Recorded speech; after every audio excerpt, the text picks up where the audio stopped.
Isso aqui não é uma igreja, irmãos. A igreja é eu e você. Então fala para o seu irmão assim: você e eu somos uma igreja. Então esse é o propósito da igreja. A igreja, irmãos, nós aqui reunimos aqui, lugar mais tranquilo, confortável, mas nós podemos reunir debaixo de um pé de árvore, nós podemos reunir na rua, que vai acontecer o propósito da igreja da mesma forma. Só que nesses 21 dias nós temos aprendido tanto, irmãos, tanto, que Jesus ele não veio para ser um líder religioso. Jesus veio para entrar e morar na minha vida e na sua vida. Quem crê que o Senhor mora dentro de você? Esse é o propósito, irmãos.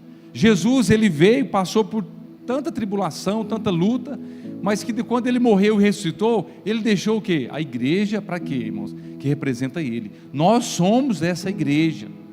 Eu quero contar uma história para vocês de Lázaro, lá no capítulo 11, lá do capítulo 11 do livro de João, nós temos a ressurreição de Lázaro. É o último caso registrado por João. Vamos lá em João capítulo 11, versículo 1.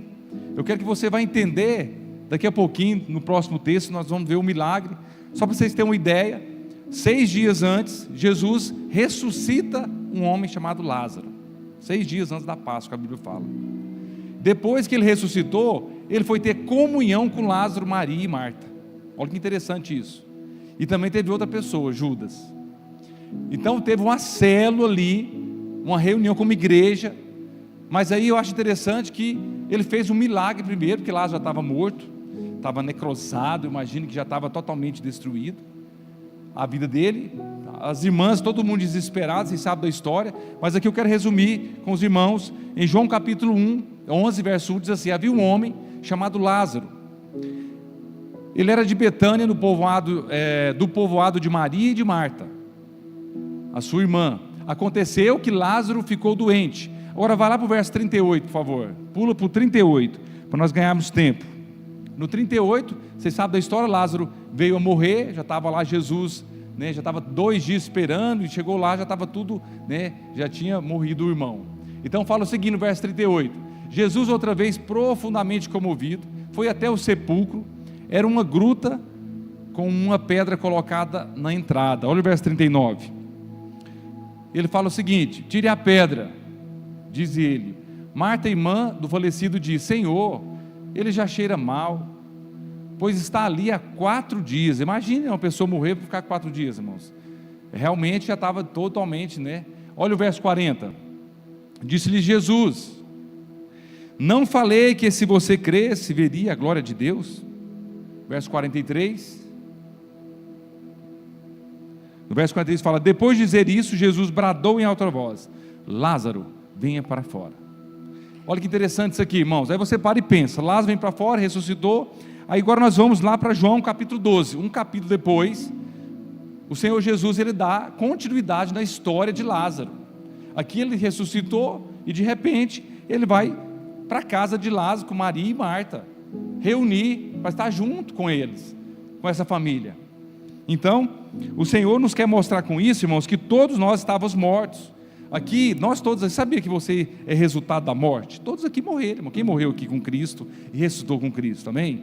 Então só quem está na igreja hoje, fazendo parte dessa igreja, é aqueles que já morreram. Ou seja, aquele que já foi Lázaro, morreu e ressuscitou. Lázaro foi ressuscitado. Então, nesse capítulo 12 que nós vamos ler aqui agora, nós temos uma comparação, uma alegoria da igreja, pois a igreja é o resultado da vivificação dos mortos. Nós todos estávamos mortos, nossos pecados, mas Ele nos deu o quê? Vida. E uma vez que recebemos vidas, irmãos, nós entramos para a vida da igreja. Então nós precisamos de morrer para nós fazermos parte da igreja. Olha que interessante, em João capítulo 12, verso 1, diz assim: 6 dias antes da Páscoa, olha o que aconteceu, 6 dias antes da Páscoa, dele morrer e ressuscitar, Jesus chegou a Betânia, onde vivia Lázaro, a quem ele o que, irmãos? Ressuscitara dentre os mortos. Aqui está falando que ele ressuscitou. Verso 2, no verso 2 diz assim: ali prepararam um jantar, irmãos, presta atenção, prepararam o que, irmãos? Um jantar para Jesus. Olha que lindo isso. Jesus não chegou e falou: quero jantar na casa de vocês. Tudo foi o que? Preparado. Então quando nós reunimos aqui como igreja, nós convidamos o Senhor Jesus. Nós convidamos para quê? Para a presença dele ser, muito grande no nosso coração. Ah, pastor, mas ele mora dentro de mim. Sim, ele mora, mas a manifestação dele é diferente. Você morar dentro de você é uma coisa, manifestar é algo que você precisa o quê? Chamar. Então ali eles prepararam o quê? Um jantar para Jesus. Marta servia enquanto Lázaro estava o quê, irmãos? À mesa com ele. Agora que você para e pensa, irmão, Lázaro, eu penso que ele tinha um grande testemunho, né, irmão? Você imagina se fosse eu ou você, morresse e de repente 4 dias depois ressuscitasse. Eu imagino que seria um grande testemunho que ia parar toda a cidade, não é verdade? Que Lázaro, todo mundo conhece a história de Lázaro como o quê, irmão? Que ressuscitou, né? Um Lázaro que ele foi um homem que estava morto 4 dias, as irmãs desesperadas, Jesus tranquilo, com a paciência dele, espera, 2 dias depois ele aparece. Mas assim, eu vejo assim, irmãos, particularmente, o meu testemunho não é um impacto grande igual o testemunho de Lázaro. Eu sei que tem grandes testemunhos, né? O irmão contando o testemunho aqui que Deus está fazendo, isso representa a glória de Deus. Por isso que Lázaro, irmãos, ele sentou à mesa e foi compartilhar, agradecer. Eu penso que ele estava ali, né, como a palavra fala, né, que Maria pegou 1 litro de nardo. Olha que interessante, agora vamos lá, nós já estamos segunda pessoa aqui de uma igreja. Nós falamos de quem primeiro? Nós falamos de Lázaro, agora Maria. Maria pegou 1 litro de nardo puro, que era um perfume caro, derramou sobre os pés de Jesus e o enxugou com os cabelos, e toda a casa se encheu com a fragrância de quê, irmãos? Do perfume. Olha o verso 4, o versículo 4 diz assim: entretanto, um de seus discípulos, Judas Iscariotes, que ainda mais tarde iria traí-lo. O que a palavra fala aí, irmãos? Que ele tem uma tradução aqui, que ele fala que ele teve objeção, né? Ele objetou. O que significa isso, irmãos? Ele vivia só em prol do dinheiro. Aqui Judas era uma pessoa que ele estava assim, como assim? Vai pegar um perfume de nardo, que custa 300 denários, irmão, 1 denário significa uma diária, 300 denários significa quase 1 ano, 1 denário seria, vamos imaginar o preço de um pedreiro, uma diária do pedreiro. Quanto custa uma diária de um pedreiro? Uns 300, 250, 300, depende do pedreiro, né? Tem pedreiro de 200 também, mas você imagina, vamos pegar aí R$200, 300 denários seria quanto, irmãos? 60 mil reais, é isso mesmo? 3 vezes 2, 6, cadê os matemáticos aí? R$200, 300 reais seria o quê? 60 mil reais. Qual seria a sua reação se você estivesse lá vendo o que, irmãos? Maria pegar, né, esse perfume que custa 60 mil reais e jogar nos pés de Jesus, enxugar com o cabelo. Qual seria a sua reação? Eu espero que vocês não tenham a reação de Judas, que Judas achou um absurdo isso. Como assim? 60 mil reais, 300 denários. Então por que este perfume não foi vendido? Ele falou dessa forma, e o dinheiro dado aos pobres seriam 300 denários. Olha o verso 6, versículo 6 fala: ele não falou isso por se interessar pelos pobres, mas porque era o que, irmãos? Era o que? Ladrão. Não era convertido esse homem, sendo responsável pela bolsa de dinheiro. Olha o que ele trabalhava também no natural, costumava tirar o que nela era colocado. Olha o verso 7, respondeu Jesus: deixa-o em paz, que o guarde para o dia do meu sepultamento. Verso 8, no verso 8 diz: pois os pobres vocês sempre terão consigo, mas a mim vocês nem sempre terão. Verso 9, diz assim: enquanto isso, uma grande multidão de judeus, ao descobrir que Jesus estava ali, veio não apenas por causa de Jesus, mas também para quê? Ver o que, irmãos? Lázaro, ver o resultado do milagre, a quem ele ressuscitou dos mortos. Verso 10, e o verso 10 diz: assim o chefe dos sacerdotes fizeram planos para matar também Lázaro. E o verso 11, o último versículo, diz assim: pois por causa dele muitos estavam se afastando dos judeus e crendo em Jesus. Olha que interessante, muitos estavam assim assustados de ver o milagre que Jesus fez na vida de Lázaro, e estavam as pessoas saindo do judaísmo, dos 10 mandamentos, da lei. Fala assim: esse homem está fazendo bagunça, então vamos fazer o seguinte, vamos matar Jesus, vamos matar esse Lázaro também, porque esse milagre. E nós somos assim, irmãos, quando nós refletimos a glória de Deus, quando os milagres acontecem, existem muitas pessoas que desejam mal para nós. Assim não foi diferente com Lázaro. Então nós vamos ver como esse banquete em Betânia é uma alegoria, uma comparação da vida da igreja. Aqui, se você parar a pensar, tinha então, vamos lá, Lázaro, Marta, Maria e Judas. Aqui era uma igreja, e Jesus estava o quê? Foi convidado para quê, irmãos? Para ceiar com eles. Aqui fala que é um lugar de comunhão. Jesus foi participar de uma comunhão com pessoas, cada um tinha o quê? Um estilo diferente, não é verdade? Cada um tinha um dom diferente, como nós falamos domingo passado. Se você parar para analisar, resumir aqui, Lázaro era o quê? Uma pessoa que tinha um testemunho grandioso, que refletia a imagem de Deus, que sentou lá com Jesus e começou. Maria era o quê, irmãos? Uma adoradora. Maria, uma mulher que estava lá, né? Não importa, eu sou muito perdoada, eu sou muito amada, eu não estou nem aí se custa 100 mil, 60 mil. A pessoa, quando adora o Senhor, irmãos, ele não pensa duas vezes, nem uma vez, para ofertar, para abençoar, para dizimar, para falar assim, ó, vamos abraçar essa causa, vamos construir isso, vamos levar esse evangelho, vamos comprar a cesta básica, vamos comprar roupas de frio. A pessoa, quando tem no coração, igual Maria, uma adoradora, ela não está nem preocupada com dinheiro. Agora Marta, uma pessoa também que faz parte do processo da igreja. Marta era o que, irmãos? Estava lá trabalhando, servindo. Para quê? Para o jantar acontecesse. Se não fosse Marta, o que aconteceria, irmão? Não tinha jantar. Então muitas vezes nós discriminamos aquelas pessoas que não, às vezes não tem uma vida, assim, exemplo, aguçada, não tem um testemunho de Lázaro, não é uma adoradora como Maria, mas é serva. Ela limpa, ela organiza, ela está lá lavando, ela está lá limpando. Mas interessante tudo isso, irmãos, que a primeira coisa que vemos na casa de Betânia é que Jesus estava o quê? Presente na ceia. Nos fala de um lugar de festa, celebração e comunhão. Irmãos, quando Jesus ele entra na sua casa, não tem como ter tristeza. Quando Jesus ele entra para ceiar com você, irmãos, você sai daqui transbordando. Olha aqui para mim, presta atenção que eu vou falar para vocês. Quando vocês entram aqui daquela porta, comigo é assim, eu tenho certeza que é com vocês também. Quantas vezes você já chegou aqui, nessa casa aqui, está falando Betânia. Você sabe qual é o significado de Betânia? Quem sabe aqui? Casa dos pobres, casa de aflição. Imagina, irmãos, uma cidade chamada Betânia, chamada casa dos pobres, uma mulher gastar 300 denários para lavar os pés de Jesus. Olha para vocês entenderem. Mas o que é interessante aqui, que lá em Mateus 8:20, Jesus não importa, Ele quer ir onde a pessoa tem o quê? Um coração quebrantado, sabe? Lá em Salmos fala assim, que nós temos que ser pobre de espírito. Pobre de espírito, sabe o que é pobre de espírito, irmãos? É quando você reconhece que sem Deus você não tem nada. Você precisa compreender isso. Pobre é se você falar assim, ó, eu sou pobre, porque eu sou pobre que se eu tiver sem Deus, mas com Deus eu sou mais que vencedor, eu tenho tudo.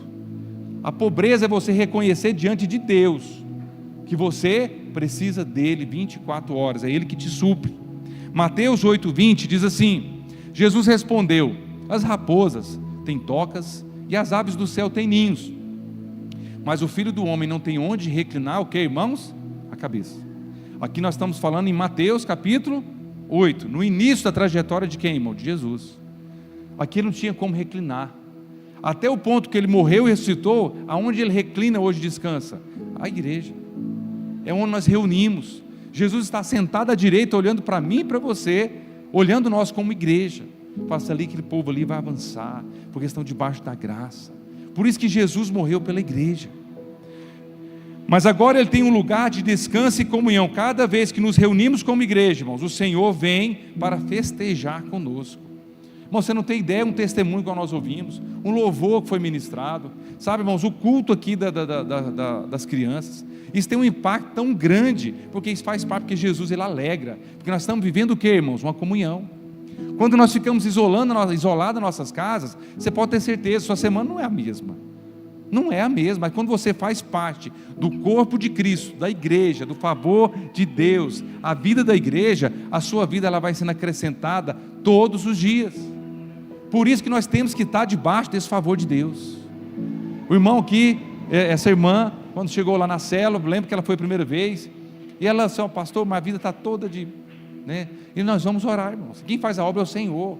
Aí de repente o marido vai e chega, né? Situação que estava passando no casamento deles, Deus está cada dia acrescentando mais, tem uma família abençoada, e agora vem uma notícia boa dessa que nós nem esperava, prosperando na área financeira. Isso é só o começo, Deus tem muito mais, ao que nós nem pensamos, nem imaginamos, é o que a palavra de Deus diz. Mas nós temos que entender, se nós saímos do propósito da vida da igreja, algo vai acontecer. Você não está protegido, não está coberto. Então em Betânia, irmãos, a palavra Betânia significa casa dos pobres ou casa de aflição. Isso nos mostra que exteriormente o mundo sempre nos vê como que, irmãos? Triste, afligidos, mas na verdade somos o que? Um lugar de festa, comunhão, porque o Senhor Jesus está presente toda vez que nós reunimos, porque nós fazemos aqui uma festa. Nós fazemos uma festa, irmãos. Por que é festa? Porque nós saímos aqui alegres, aqui nós saímos aqui felizes, não é verdade, irmãos? Às vezes você pensa assim, é unção quando todo mundo chora. Amém, pode chorar, irmãos. Mas quando você sair, você tem que pensar assim, meu coração tem que estar cheio de alegria. Por quê? Porque a alegria do Senhor é que nos fortalece. A palavra fala, a alegria do Senhor é a nossa o quê, irmãos? É o que nos fortalece, deixa forte. Então você tem que levantar a cabeça. Você pode chorar somente uma noite, mas a alegria ela tem que vir pelo amanhã. Ela tem que acontecer. Mas eu tenho que estar chorando na presença. Você acha que o seu choro vai falar assim, minha filha, você chorou muito hoje, então eu vou te abençoar? Não. O Senhor vai te abençoar quando você tem um coração de fé, um coração que você olha para Cristo e fala assim, hoje meu dia vai ser abençoado, eu estou com muita expectativa no meu coração, por isso que eu sou uma filha, eu sou amado, eu sou perdoado, eu sou justo. Quando você declara isso, você está declarando o que a palavra da nova aliança diz. Nós somos justificados, não tem dívida. Por isso que nós avançamos, por isso que você ouve aqui, toda vez que reunir, você vai ouvir, você não pode esquecer que você é um filho, que você é escolhido, que você é amado. Então, Lázaro aqui representa o que, irmãos? A igreja não vem à existência por meio de organização, ensinamentos de homem. Ela vem à existência quando recebemos em nós o que? A vida do Senhor Jesus. Lázaro aqui representa, irmãos, um novo nascimento, a vida da ressurreição. Lázaro morreu e ressuscitou, novo homem. E ele encontrou com Jesus como igreja ali, que estava com Jesus 5, como igreja, porque ele morreu e ressuscitou. Você morreu e ressuscitou, por isso você faz parte da igreja. Pastor, mas todos que precisam morrer, nós todos. Se nós não morrermos, irmãos, a natureza de Adão vai permanecer, impregnar em nós. Mas quando você morre e nasce de novo, algo novo tem que acontecer na sua vida. Você não pode viver a mesmice. Você não pode viver, tem 10, 20, 30 anos, algo está errado. Porque se Jesus ele entrou, ele sentou, a comunhão aconteceu, o milagre tem que acontecer. Milagre tem que acontecer. Interessante, em João capítulo 12, lá no verso 9, volta lá, João 12, 9. Todos nós como Lázaro estávamos mortos, mas Jesus, ele nos deu vida. A igreja é o lugar daqueles que estavam mortos, mas que receberam nova vida. Vamos lá, verso 9, 10 e 11, diz assim, enquanto isso uma grande multidão, verso 9, enquanto isso uma grande multidão de judeus, ao saber que Jesus estava ali, veio, não apenas por causa de Jesus, mas também para ver Lázaro. Aqui ele ressuscitou dentre os mortos, verso 10, diz assim, assim os chefes dos sacerdotes fizeram planos para matar também Lázaro. E o verso 11 diz assim, pois, por causa dele, muitos estavam se afastando dos judeus e crendo em Jesus. Irmãos, o testemunho impactava tantas pessoas, que muitas vezes o seu testemunho, irmãos, pode impactar tantas pessoas, mas você não abre a boca. Você precisa entender, quanto mais você testemunha a glória de Deus, irmãos, mais é esse dom de você anunciar as grandezas de Deus. Às vezes você fala assim, mas eu já falei para tantas pessoas, não para de falar, não para de anunciar as grandezas. Irmãos, eu sei que tem testemunho, igual mesmo, eu sou uma pessoa assim, que eu fui convertido aos 16, 17 anos, não tem assim, nunca fui da farra, nunca usei nada de droga, essas coisas. Teve um dia mesmo, eu estava num lugar com as pessoas, aí, olha o cheiro, eu cheiro de quê? De droga. Eu falei, não sei nem o que é isso, eu nunca nem vi. Então meu testemunho não faz, mas para Deus faz, porque eu fui alcançado aos meus 16, 17 anos, eu nunca fui pessoa que fez tanta coisa errada, matou, nunca fez nada, e aí assim, mas tem pessoas que têm um testemunho que impacta, e às vezes nós temos que anunciar, independente do tamanho do seu testemunho, nós precisamos anunciar as grandezas de Deus. E Lázaro, irmãos, foi esse homem. Lemos que muitos voltaram crendo em Jesus por causa do testemunho dele. Isso nos mostra, irmãos, que Lázaro também representa o testemunho da igreja. Um testemunho que nós ouvimos aqui, às vezes o testemunho do irmão, você não tem ideia, às vezes o irmão está lá orando para comprar um carro, ser promovido à empresa. Aí houve um testemunho igual esse. O que você faz? Se Deus abençoou ele, vai abençoar. Se ele é filho, eu sou filho, então eu creio. Se Deus abençoou ali, o irmão casou, ele casou, o Hector, vamos pegar o Hector aqui, o Hector casou com a Thaís. A gente vê que é muito favor, muita graça na vida do Hector, né? Porque a gente vê que realmente favor imerecido, que a Thaís é uma mulher muito bonita, o Hector também, amém? Glória a Deus. Então, o que você tem que ver? Que o Senhor, Ele sempre nos surpreende. Ele sempre nos surpreende. Mas como? Vendo o testemunho. Quantas vezes, irmãos, você às vezes lutou para ter um filho, uma gravidez, e quantas mulheres estão sonhando, lutando, acham assim, Deus esqueceu de mim. Mas quando você fala, olha, eu orei, pedi a Deus, e Deus me abençoou, e aí agora tenho 2, 3, 4 filhos, sabe, irmãos, aí Deus vai pegar e acrescentar na sua vida. Meu microfone está baixo aí, irmãos, é impressão minha? Está ótimo? Amém. Então, naquele banquete estava também Lázaro. Eles tiveram o que? Doente, morto, sepultado, necrosado, agora vivo, sentou o que, irmãos? À mesa com alegria e desfrutava da festa. Lázaro era esse testemunho vivo, inquestionável, e alcançava multidões, estava convertendo muitas pessoas do judaísmo. Então, é igual como o cego, quanto na Bíblia tem, os cegos foram curados, né? O Lázaro foi ressuscitado, né? Eu estava morto, agora vivo. A vida é a proposta central de Jesus. A vida estava nele, a vida era ele era a luz do mundo, somente por meio de Cristo. João 1,3, olha o que a palavra de Deus diz, lá no capítulo no livro de João, capítulo 1, verso 3, olha o que diz, todas as coisas foram feitas por intermédio dele, sem ele nada do que existe teria sido feito. Irmão, sem ele nada tinha acontecido na sua vida, você não tinha família, você não tinha emprego, você não tinha casa, tudo através de Cristo. Então nele estava a vida, e esta era a luz dos homens. Quem crê que o Senhor é a luz dos homens aqui? Ele é a sua luz, irmãos, Ele brilha todo dia. Olha o verso 5, a luz brilha nas trevas, nele está, versículo 5, a luz brilha nas trevas, e as trevas não o que? A derrotaram. Não tem jeito, irmãos, as trevas podem se levantar contra você, às vezes a luta que bate na sua porta, você pensa, agora acabou, mas não, a luz está 24 horas disponível. Às vezes nós que ficamos com a vista embaçada e você não consegue enxergar, mas quando você ora e pede a Deus, algo vai acontecer. Irmãos, nós temos vivido dias assim, problema, irmãos, nós vamos enfrentar, porque a Bíblia fala que o mundo é de quem? Do maligno. Nós estamos no meio de tribulação, lutas, dificuldades, sabe, irmãos, pessoas planejando mal para você, mas você tem que entender que você é protegido.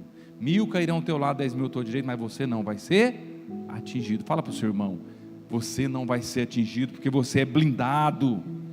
Você é blindado, irmãos. Ele veio trazer vida, vida eterna, abundante. Sua vida em nós é o fluir dos rios de água viva, como nós cantamos. Nós éramos mortos, mas nós estávamos mortos, nossos pecados, delitos. Irmão, você para e pensa, se você não tivesse convertido, você acha que você estaria onde hoje? Se o Senhor não tivesse te alcançado, porque o Senhor que te alcançou. Nós cremos na nova aliança, é que o Senhor veio e nos resgatou. Você não fez nada, Ele que te alcançou. Por isso que nós temos motivos para agradecer a Deus 24 horas. Antes éramos pessoas sem fome espiritual, não tínhamos apetite das coisas de Deus. Antes estávamos gelados, nos corrompendo, até que a vida de Jesus entrou em nós. Quem tem a vida de Jesus aqui no seu coração, diga amém. Então a palavra fala que nós nascemos de novo, agora estamos vivos, mortos sim, para o pecado. Quem é morto para o pecado aqui, diga amém. E crucificado sim para o mundo, mas vivo para Deus. Você é vivo para Deus. Irmãos, o pecado não tem domínio por você mais. Não tem mais. Ah, pastor, mas eu com medo do pecado. Mas você não faz parte mais dessa natureza. Você é de Cristo. Sabe, sempre eu gosto de fazer aquela comparação do Durepox. Quem conhece Durepox aqui? Amém? Tem uma massinha cinza e uma massinha branca. Não é verdade? A massa branca é Cristo, a massa cinza é você. Uma vez que mistura essas duas massinhas, irmãos, tem como depois voltar, vira uma pedra, depois não volta nunca mais. O dia que Jesus entrou no seu coração, acabou, você é dele, escolhido dele. Você é uma raça escolhida, eleita, povo exclusivo de Deus, é o que a palavra de Deus diz. Não é o pecado que vai bater na sua porta, é um tropeço que você passar que vai tirar você do amor de Deus. Nada vai te separar do amor de Deus, nada.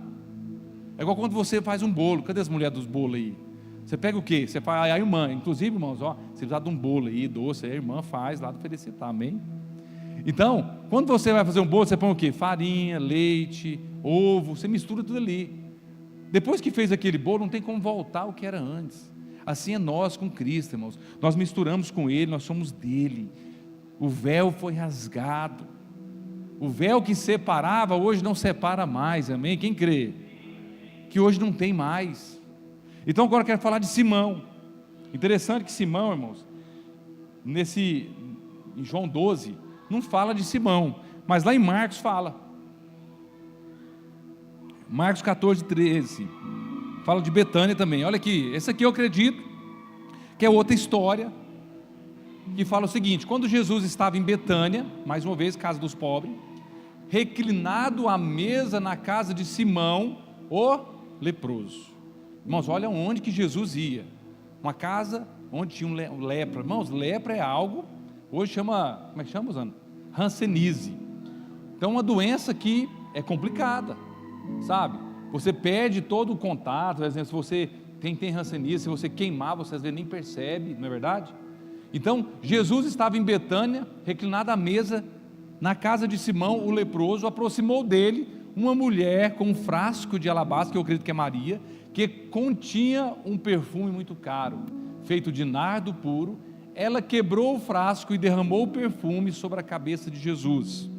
Verso 4 diz assim: alguns dos presentes começaram a dizer uns aos outros, indignados, tinha muitos Judas lá: por que este desperdício de perfume? Aqui nós estamos falando agora de Marcos. Nós voltamos um pouquinho no texto. João, ele já estava encerrando o seu ciclo, já estava chegando a Páscoa, e nós voltamos lá em Marcos. O que aconteceu aqui, irmão? Jesus foi para uma casa de um homem que tinha uma doença, que todo mundo rejeitava, que era discriminado, que era humilhado, que a pessoa, quando tinha lepra, irmãos, nesse tempo, era pessoas que eram vividas no pecado. Não, ele é contaminado. Nós não podemos nem tocar nessa pessoa, porque a lepra representa lá no Velho Testamento o pecado. Então, nesse texto de João, não ficamos sabendo, mas em Marcos 14, descobrimos que Betânia, casa de Betânia, tinha um leproso, e foi curado, chamado Simão. Então a lepra, irmãos, é um símbolo do pecado. Lázaro, ele estava morto e foi ressuscitado. Aqui Simão, ele tinha a lepra e foi curado. Olha que interessante isso. Então, éramos leprosos e fomos purificados somente quando a morte é vencida e o pecado é removido, é que a vida da igreja se torna possível. Então, ou seja, nós morremos, ressuscitamos. Nós éramos do pecado, que era a lepra, ou seja, nós fomos curados. Hoje não temos mais lepra. Por quê? Porque nós temos a natureza de Cristo. Nós não estamos mais nessa maldição, nessa condenação dos pecados. Mas a lepra, irmãos, ela separa. Olha que interessante isso aqui. Antes de Jesus, nossa vida estava marcada pelas doenças do nosso caráter, estava cheio de chagas, mas Ele nos curou. A lepra é uma doença terrível, sinal evidente do nosso estado espiritual. Então a lepra, irmãos, ela separa. Quantos doentes nos relacionamentos separam do cônjuge, tudo por causa de quê? De lepra, do pecado. Outro ponto que coloquei aqui também, que a lepra ela deixa insensível, gera frieza, insensibilidade, dureza de coração. A pessoa, quando tem essa lepra, que é o pecado entranhado na vida da pessoa, a pessoa vive separado, isolado, não quer saber da vida da igreja. E quando está na vida da igreja, irmãos, ele está o tempo todo criticando, falando: não concordo, que é isso, não vai dar certo, sabe? Então isso faz parte do pecado. Outro ponto, a lepra deixa marcas. Muitas pessoas carregam feridas abertas, sinais visíveis da sua dor, da sua enfermidade. Então às vezes tem pessoas que não crê que a lepra foi removida lá na cruz do Calvário, que a lepra representa o pecado. E o último aqui fala que a lepra contagia. Quantos do que estão aqui já foram arrastados por essa influência corruptora e foram corrompidos? Mas Jesus vem e nos cura, nos restaura, nos põe de pé, nos limpa, nos torna dignos. Irmãos, nós não temos nenhuma enfermidade, nós temos que repreender. Eu fiz os exames agora, semana passada, quase 50 exames. Eu entreguei para o médico, chega meio assim, né? A nossa fé é grande, mas você fica meio assim, vai que tem um exame desse que dá ruim. Aí de repente, checou tudo, está tudo bem, graças a Deus. Então eu fiquei muito feliz. Mas assim, eu já fui declarando, quando eu fui entregar os exames: Senhor, eu sou curado, a doença não faz parte da minha vida. O diabo, ele tenta mandar a doença, mas o Senhor me protege todos os dias. É assim, sabe, irmão? Mas nós somos seres humanos, claro, nós ficamos apreensivos. Mas nós temos que crer que Deus nos protege. Todas as feridas, doenças foram cravadas lá na cruz do Calvário. Amém? Então você não tem que permitir isso. A lepra representa aqui como Simão, era um homem que era marcado pela lepra, mas o Senhor foi lá na casa dele e deixou a cura. Então você foi curado, amém? Repita comigo: eu sou curado de toda doença. Eu não aceito nenhuma doença sobre a minha vida, em nome de Jesus, amém? Outra que eu quero falar para vocês: Marta. Nós falamos agora de Simão, Marta. Tanto Lázaro quanto Simão, irmãos, aponta para o testemunho vivo que damos a respeito de nossas vidas. Eles não fizeram nada, apenas ficaram ali tendo o quê? Comunhão com o Senhor. Simão e Lázaro foi dois homens que não fizeram nada. Sentaram à mesa, foi jantar, que Jesus foi convidado, e eles sentaram ali e receberam o melhor de Deus. A parte mais difícil, irmãos, foi sentar. E muitas vezes nós achamos isso um absurdo, isso. Como assim? Como descansar? Mas quando você senta, fala: Senhor, eu preciso de receber. Interessante que Marta, ela já fez o contrário. Marta já ficou extremamente apavorada. Jesus está chegando, tem que fazer janta, tem que fazer comida. Então a vida deles era um testemunho vivo. Todos devemos ter também esse testemunho de vida e purificação. Agora olha aqui, irmãos, mas a igreja também é constituída por Marta. Enquanto Lázaro aponta para o testemunho, Marta aponta para o serviço. Ela queria servir, ela queria fazer algo. Embora sejamos espirituais, mas precisamos daqueles irmãos práticos. Irmãos, olha que hoje, desde manhã, a célula do Caio e da Isabela está aqui organizando. Irmãos, eles vieram cedo para cá, lavaram tudo, prepararam, enfeitaram, colocaram até luz no teto, depois vocês vão ver, organizaram tudo isso. Aí eu pergunto, falo assim: irmãos, fala a verdade, isso aí não é servo? Isso não vai ter um retorno quando chegar no céu? Porque está fazendo por amor, sabe, irmãos? Nós temos que crer que Deus, Ele acrescenta. Não é só você pensar: eu não sou bom para dar uma palavra, para orar, para ministrar. Mas quando você serve, você faz com alegria. Irmãos, quantas vezes pessoas... Uma vez que eu fui pregar lá em Niquelândia, eu achei isso assim interessante. Eu imagino que a recompensa dessa irmã vai ser muito grande. Cheguei lá, aí o pastor falou: não, você vai ficar numa casa, uma casa pequenininha, 2 quartos. Eu lembro que foi eu e outro irmão. E aí ela cedeu a casa dela para nós ficarmos. Eu não sei nem para onde que ela foi. Só ficou uma situação constrangedora, que ela tinha a chave do portão, ela entrou lá do nada, eu estava de toalha, irmãos. Eu fiquei numa vergonha, no culto não quis nem olhar na cara dessa irmã, porque lá é assembleianos, aqueles que usam roupa, tudo, né, terno. E é assim, eu fiquei meio constrangido. Mas assim, o que eu achei interessante, que ela deu a casa dela para nós ficarmos, nós estávamos muito à vontade. E tinha de tudo bom e do melhor lá nessa casa dela, geladeira cheia. Vocês podem ficar à vontade. Irmãos, para nós foi uma alegria tão grande que eu fico pensando: a pessoa sai da sua própria casa, da sua própria cama para dormir. Irmãos, fala a verdade, isso aí não vai ter uma recompensa do céu. Não é verdade, irmãos? Às vezes ela foi dormir, às vezes num lugar muito desconfortável. Eu vejo que Marta, ela queria fazer isso. E muitas vezes, já vi muita ministração das pessoas criticar Marta.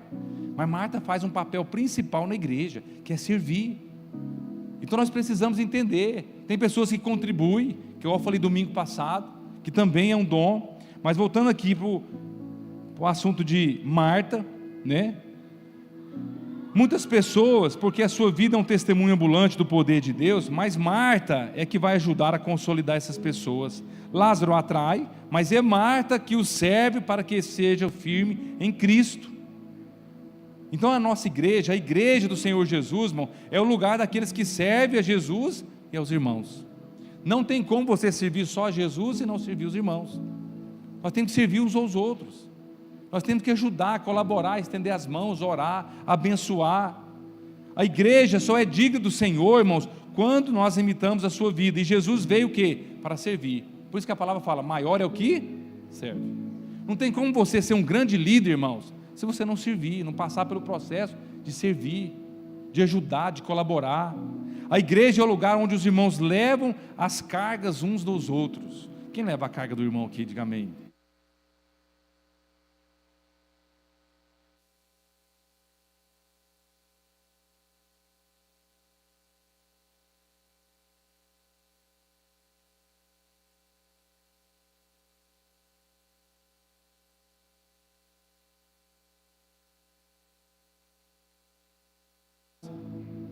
você pode, você é isso. Aqui nós falamos o que, irmãos? O Senhor pode por nós. E você chega no irmão e você fala: ó, você é um vencedor, porque o Senhor é contigo. Nós saímos de cena e entra o Senhor Jesus. E o penúltimo aqui que eu quero falar para vocês de Judas.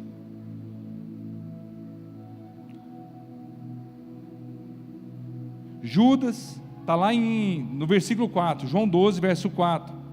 A verdadeira adoração sempre produz desconforto nos carnais. Judas representa aqui os carnais. Mas eu sei que não tem nenhum irmão aqui da igreja que vive esse padrão de Judas numa igreja.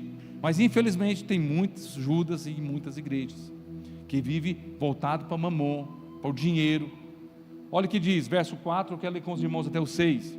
Entretanto, um dos seus discípulos, Judas Iscariote, quem era, irmãos? Discípulos, fazia parte da igreja, né, daquele 2 ou 3 reunidos, no caso era 4. Entretanto, um dos seus discípulos, Judas Iscariotes, que mais tarde iria o que? Traí-lo, objetou. Verso 5: por que este perfume não foi vendido e o dinheiro dado aos pobres? Irmão, sempre é assim. Sempre tem pessoas que vai criticar. Quando nós compramos esse painel de LED aqui, irmãos, que é isso? Tanta gente passando fome, tanta gente passando dificuldade. Aí eu falei assim: mas se Deus deu o painel de LED, nós também ajuda quem tem dificuldade. Aqui, irmãos, todas as pessoas que chegam até nós, eu preciso de uma cesta básica, nós damos. Preciso de roupa, nós damos. Aqui nós nunca vai falar não, porque nós estamos aqui para ajudar. Mas o Senhor quer dar um painel de LED para nós, irmãos? Aleluia. Quem somos nós para indagar? E agora Deus vai dar um painel de LED para as crianças também. Quem crê que diga amém? Para as crianças, irmãos. O culto das crianças vai ter um painel de LED, em nome de Jesus. Porque é um sonho da pastora. Então nós vamos realizar o sonho da pastora, amém? Então olha que Judas, ele indagou, mas ele não estava lá com planos para ajudar os pobres, não. Ele estava mais preocupado, era o quê? Porque esse dinheiro poderia fazer isso, fazer aquilo e fazer aquilo outro. Às vezes você pensa assim: eu vou ajudar nessa causa, eu vou ofertar. Às vezes Deus até fala no seu coração: eu vou dizimar um valor tanto e tal. Deus, mas isso não é coisa do diabo, não. Presta atenção, irmãos. O diabo nunca vai falar para você ofertar. Muito pelo contrário, fala: não precisa dar não. Esse pastor vai roubar o dinheiro, vai desviar o dinheiro. Igual a fama que nós temos como pastores é demais. Mas por quê? Porque tem muito Judas que vive o que? Discriminando, mas não sabe o contexto do propósito da igreja. O que a igreja cada dia avança mais, irmãos. Quantas famílias aqui são transformadas através da igreja? Eu começo pela minha. A minha família foi alcançada. O Alexandre mesmo falou muito bem. Nós somos essa igreja que avança, e o propósito é alcançar mais famílias. Por isso que nós sempre falamos: não, para quê? E quantas vezes Deus está te abençoando, nos abençoa profundamente, aí nós pensamos: mas a igreja não precisa, o Deus é o dono do ouro e da prata, sim, mas precisa do seu coração generoso para ofertar, para dizimar, para alcançar. Você pode ter certeza, é a oportunidade que Deus quer tirar o quê? Todo o espírito de Judas. Irmãos, eu confesso para vocês que na minha caminhada lá no começo da minha vida empresarial, eu já estava na igreja, eu tinha uma parte de Judas no meu coração. Eu achava assim: não precisa não, eu sei lá, nem conheço esse pastor, não conheço a igreja, sabe? Nós achamos que nós somos o dono do dinheiro, achamos assim: não, o dinheiro é meu, eu que conquistei, como assim eu vou dar? Agora, quando você entende que o Senhor, Ele te abençoa, que Ele está ali abrindo as portas todos os dias, te dando saúde, condição, e você sendo próspero, que o propósito é o quê? É você abençoar a igreja. Muitas perguntas que eu ouço: pastor, eu posso dizimar lá no sopão, chegar lá e distribuir para os mendigos? Não, a palavra fala que nós temos o que, irmãos? Entregar os dízimos, aonde, irmãos? Na casa do tesouro. Quem é o tesouro, irmãos? É Cristo. Aqui é a casa dele. Por isso que o propósito é o que, irmãos? De encaminhar. Agora, se existe líderes aí que façam outra coisa com dinheiro, o que nós temos a ver com isso? Aí ele, Deus. Mas você está fazendo o seu papel de ter um coração generoso. E Judas era assim. Olha o verso 6. Ele não falou isso por se interessar pelos pobres, mas porque era ladrão, sendo responsável pela bolsa de dinheiro, costumava tirar o que nela era colocado, aquelas pessoas espertas. Então, infelizmente, tem muitas pessoas assim. Mamon, irmãos, é o maior rival do Senhor Jesus. Quem acha que é um exagero também, pensa que Deus não precisa disso. Em outras palavras, acha que é um desperdício. E nós vamos avançando, irmãos, e cada dia nós estamos prosperando, crescendo, porque essa obra é de Cristo. Irmãos, quando nós começamos esse prédio, irmãos, nós não tínhamos condições nem pensar de falar, será que nós vamos dar conta de pagar esse aluguel? Olha que interessante isso aqui. Tem fotos aqui do começo, que era um depósito de verduras, irmãos. Aqui entrava caminhão aqui dentro, era uma bagunça. Os irmãos estavam aqui desde o começo, sabe? Aqui embaixo, aqui no fundo era uma mata, era cheio de mato aqui o fundo, não tinha nada que vocês estão vendo aqui. Lá em cima não tinha nada lá em cima, era, né, nós fizemos esse segundo pavimento. Aí você pergunta assim, que dinheiro? Irmãos, Deus manda mesmo. Não tinha forro, não tinha ar-condicionado, não tinha nada. Aqui os aviões passavam, eu tinha que parar de pregar, o avião passava e voltar a pregar, irmãos. O barulho que era. Mas quando a obra, a igreja é do Senhor Jesus, Ele é o cabeça, as portas se abrem. Mas por que Ele está fazendo isso, irmãos? Para nós reunirmos e alcançar mais pessoas. Por isso nós temos que renovar a nossa mente. É triste saber que existem pessoas na igreja que jamais, você sabia, irmãos, que infelizmente muitas igrejas têm Judas, que não foram transformadas, muito menos convertidas. Pessoas, mas está na igreja, a gente crê que qualquer hora Deus pode transformar a mente, o coração e ser alcançado. Então Judas, irmãos, caiu no seu ponto forte. Ele devia ser talentoso no trato com o dinheiro. Jesus mesmo, conhecendo o coração de Judas, confere o privilégio de ser o quê? Olha que interessante isso aqui, irmãos. Jesus coloca ele como tesoureiro. É oportunidade de ser tratado, irmãos. Às vezes Deus ele dá muito dinheiro para você, para falar assim, ó, essa é a oportunidade para você saber administrar, saber entender que a obra de Deus não pode parar. Você está sendo abençoado, então é hora de abençoar. Deus dá oportunidade para nós. Eu vejo que essa oportunidade chegou para Judas, porque ele envolvia com dinheiro. E olha o que ele era, irmãos, um ladrão. Eu sei que não é fácil, irmãos. Uma pessoa que rouba uma vez de você, é difícil de acreditar nele, não é verdade? Voltar e falar assim, não, você vai mexer com o dinheiro novamente. Mas Judas fez isso, e olha o que aconteceu com ele. Ele entregou Jesus por quantas pratas, irmãos? 30 pratas. Tanto que o dinheiro corrompeu o coração dele. Infelizmente, tem pessoas assim. E por último, eu quero falar com os irmãos aqui de Maria. Maria representa aqueles irmãos que amam muito o Senhor, que derrama do que tem mais precioso aos pés dele. Ama tanto o Senhor que lhe deu o melhor. Maria não é apresentada como um exemplo de um adorador. É um ato de ungir o Senhor com um perfume de nardo preciosíssimo. É um símbolo da nossa adoração que é recebida com um perfume diante de Deus. Irmãos, Maria, se você pega a história, ela não estava importando. Por quê? Porque o que ela foi perdoada dos seus erros, das suas falhas, era tão grande. Faça aqui, porque eu estou derramando aos pés dele aqui, não é nada daquilo que Deus já fez em minha vida. Maria, ela foi muito perdoada, muito, ao ponto que ela não importava. Estava lá o povo, todo mundo desesperado. Lázaro viu, eu penso que ela viu lá Lázaro sendo ressuscitado. Gente, para que eu vou preocupar? Eu quero fechar essa palavra em Salmo 37, versículo 3. Salmo 37. Depois quero chamar os irmãos para cantar do Lázaro lá. Lembrei do Lázaro. É a cara do Joelma lá. Ó. Amém? Remove a minha pedra, é isso? Amém. Então vamos lá. Salmo 37, versículo 3. Salmo 37, versículo 3. Eu não tinha colocado para a irmã lá em cima, que é minha filha. Amém. Salmo 37, verso 3 fala: confie no Senhor. O que Maria estava no coração? Estou nem aí por causa de dinheiro. Eu confio no Senhor. Confie no Senhor e faça o quê? O bem. Na concepção dela, o bem é o quê? É o melhor. Eu quero dar o meu melhor para o Senhor. Se é para, vamos fazer isso, vamos evangelizar, vamos levantar um prédio, vamos fazer uma limpeza, vamos. Confie no Senhor e faça o bem. Habite na terra e desfrute o que, irmãos? A fidelidade. Olha o verso 4. Quando eu peguei esse texto, eu comparei Maria. Deleite no Senhor. O que Maria fez? Descansou no Senhor. E quando nós descansamos, Ele atenderá os desejos do nosso coração. Maria estava a parte melhor. Eu não me preocupo com nada. E olha o verso 5. Eu quero ler com os irmãos até o 6. No verso 5 fala: entregue o seu caminho ao Senhor, confie nele, e Ele agirá. O que que Maria tinha feito já? Ela já tinha entregue. Ela já entregou o caminho. Volta lá no verso 5, por favor.